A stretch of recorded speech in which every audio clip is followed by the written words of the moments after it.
होता कितना है, आज कितना मिल रहा है, 3 से 4 करोड़। जो रसायन युक्त हमारी खेती हो रही है उसमें 3 से 4 करोड़ केवल सूक्ष्म जीव मिल रहे हैं। इसका मतलब यह है कि सूक्ष्म जीव हमारी मिट्टी में लगातार कम हो रहे हैं रसायनों के उपयोग से, और ये सूक्ष्म जीव हमारे मिट्टी में पोषक तत्वों को, फसलों को उपलब्ध कराने में बहुत बड़ी भूमिका निभाते हैं।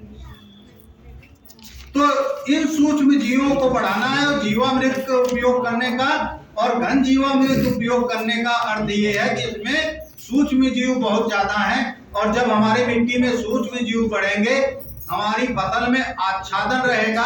आच्छादन रहेगा यानी जो आप खेत को ढक करके रखेंगे, चाहे वो पुआल से ढके, चाहे वो आप नीदा से ढके, चाहे आपके पास भूसा है उससे ढके, तो वो धीरे धीरे इन सूक्ष्म जीवों द्वारा अपघटित किया जाएगा और वो सड़ेगा और सड़ के कार्बन के रूप में परिवर्तित होगा, और वो हमारी फसल को मिलेगा।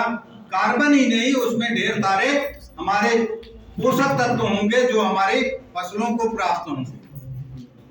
प्राकृतिक खेती जब आप अपनाएंगे, कई लोग सोचते हैं कि प्राकृतिक खेती अपनाएंगे तो क्या होगा, तो प्राकृतिक खेती में शुरुआती 2-3 वर्ष तक आपका उत्पादन उतना नहीं मिलेगा जितना आप अपेक्षा करते हैं, क्योंकि हमने मिट्टी को इतना खराब कर दिया है रसायन डाल डाल के, उसमें सूक्ष्म जीव इतने कम हो गए हैं, कार्बन इतना कम हो गया है कि वो स्तर जो मिट्टी में कार्बन का स्तर होना चाहिए और सूक्ष्म जीवों का स्तर होना चाहिए, वो आने में जब आप प्राकृतिक खेती अपनाएंगे तो कम से कम 3 वर्ष लगेंगे। तो 3 वर्ष तक आपको उत्पादन थोड़ा कम मिलेगा।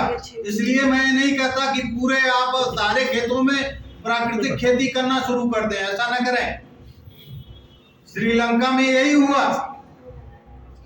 श्रीलंका में गवर्नमेंट ने लागू कर दिया कि प्राकृतिक खेती करना है सबको, और शुद्ध रूप से प्राकृतिक खेती करना है, रासायनिक खेती बिल्कुल नहीं होगी।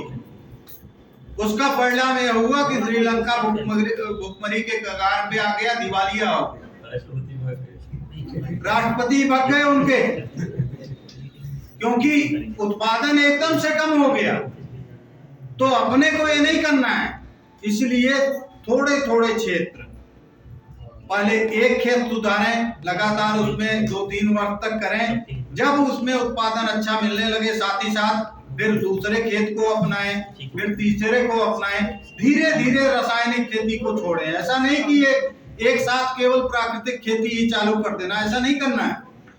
हमें अपने घर के खर्चे को भी देखना है, हमारे पास इतना हो जाए कि घर परिवार खा सके, हम बेच करके कुछ आमदनी अर्जित कर सकें, ये भी हमें ध्यान रखना है। तो ये तभी आप ध्यान रख पाओगे जब आप रासायनिक खेती करोगे। रासायनिक खेती में केवल रसायनों का उपयोग न करें, रसायनों के साथ साथ जैविक खादों का उपयोग करें और जैव उर्वरकों का उपयोग करें। जैव उर्वरक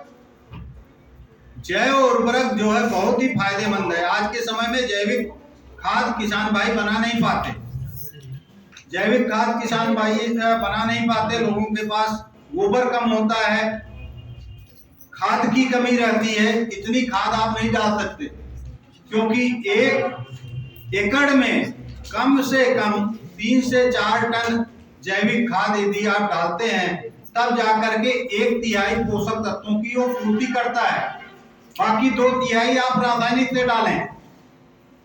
तो जैविक खाद इतनी मात्रा में चाहिए, 3 से 4 टन यानी 30 से 40 कुंटल, इतनी जैविक खाद नहीं बन पाती। तो उसका विकल्प है कि हम जैव उर्वरकों का उपयोग करें। जैव उर्वरकों में दलहनी फसलों के लिए नाइट्रोजन का जो जैव उर्वरक है वो राइजोबियम है। राइजोबियम से बीज उपचार करें, राइजोबियम से बीज उपचार करें